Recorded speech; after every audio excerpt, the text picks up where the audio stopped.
Hello guys, welcome back to my YouTube channel. Today we'll be focusing on the second part of the design review, and that is the interior. So without further ado, let's get into it.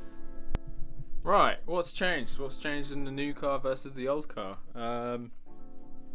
Overall, it feels like you're setting in a smaller 3 Series interior design wise, which is good for the evolution of design.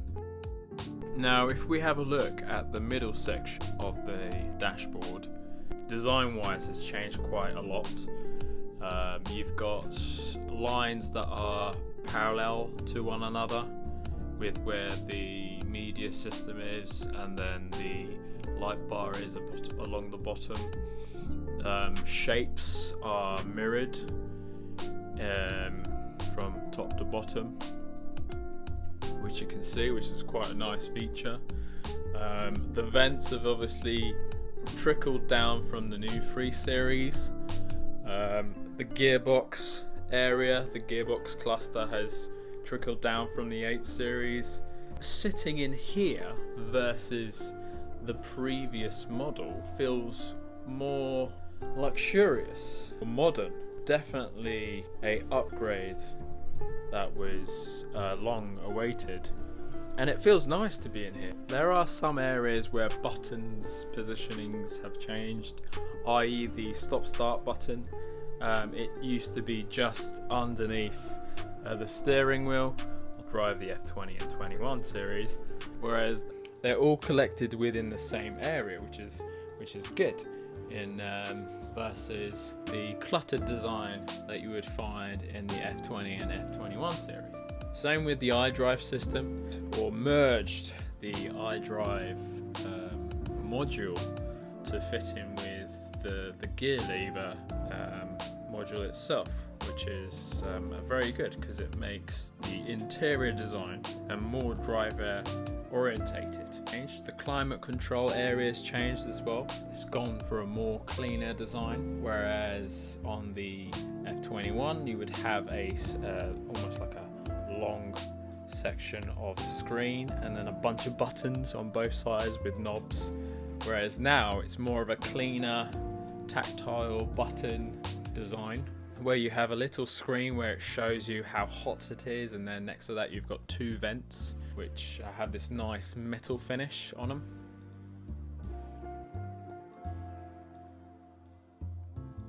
And then if we come to the middle section here, if you spec the technology pack, you would get a wireless NFC charger in this port here.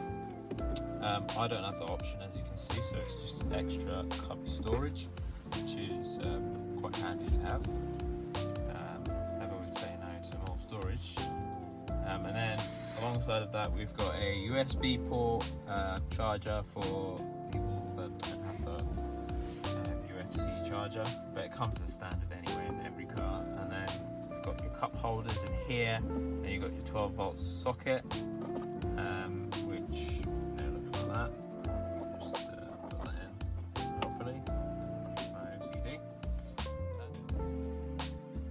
And then if we come to the center console here, it's obviously wrapped in leather, synthetic leather with the red contrasting red stitching, and then obviously this card reminds you that you're in a TI.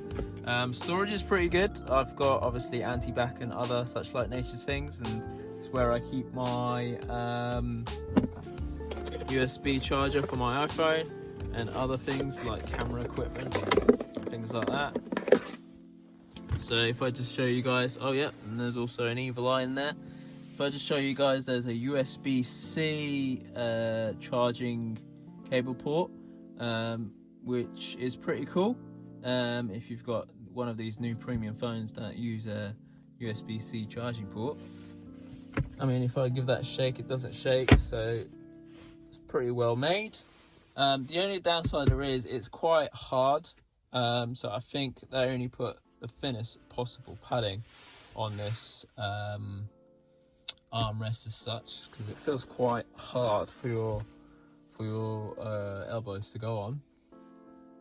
And then if we move on to the seats, So this is a mixture of leather and cloth, and also got the M branding along the thingies. And I've also got the M Sport seat belts. The steering wheel's quite nice. It's the M Sport steering wheel, but for me, for grabbability, it's the perfect thickness. I'm happy with how thick this steering wheel is. This car comes with a flappy paddles, which is pretty cool. I believe the 135i, the new 135i, comes with flappy paddles as well, as it's got exactly the same gearbox as this car. And this is the smaller screen. Now, if you spec your car, I think it's £1,000 option, with the live cockpit media option, let's say, this will be from an 8-inch touchscreen to go up to a 10-inch touchscreen.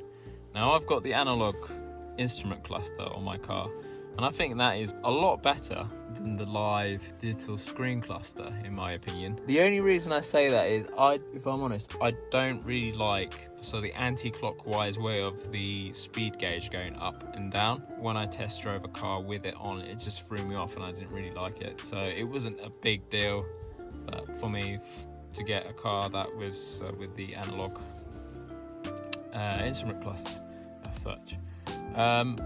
It's touchscreen as well, so you can go media, you can, if you've got Spotify, you can connect to Spotify, you can do your audio, Bluetooth audio or Apple CarPlay, which I tend to use that, which is easier.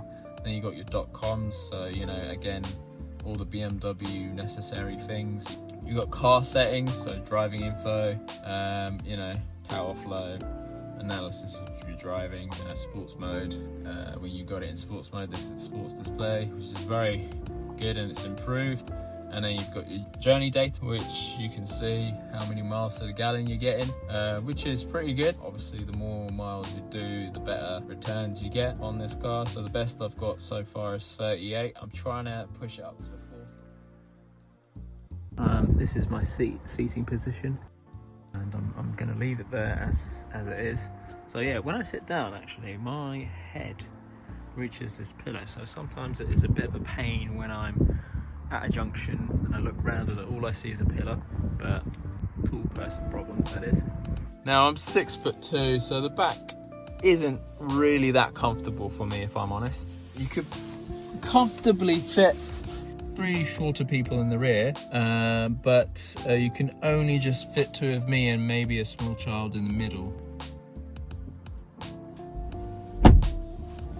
Okay, so door just shuts. I don't know if you guys can see that, but my knee, a good hand's length, just about fits where the door shuts and where this seat starts. So I could possibly push my seat forward, but then obviously that would affect my comfort and I wouldn't feel comfortable driving the car. But if I had another 6'2" person sitting here, I think they would be comfortable, but they would have to keep their feet up in a leg upright position, so that might, make them feel a bit claustrophobic back here. Headroom's all right. I think the only issue is when you're, just to show you guys, so bang their head here. I think that would be a bit of an issue as well, getting out of the car. So you would have to crouch down and then come out. But to be fair, I bought this car to enjoy it myself and enjoy it with my family as well.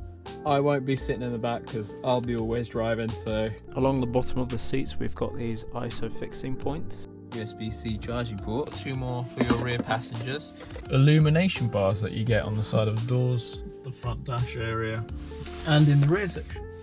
Can be changed up to 6 different colours: bronze, orange, white, blue, green and lilac. Thank you, ladies and gentlemen, for watching my video today.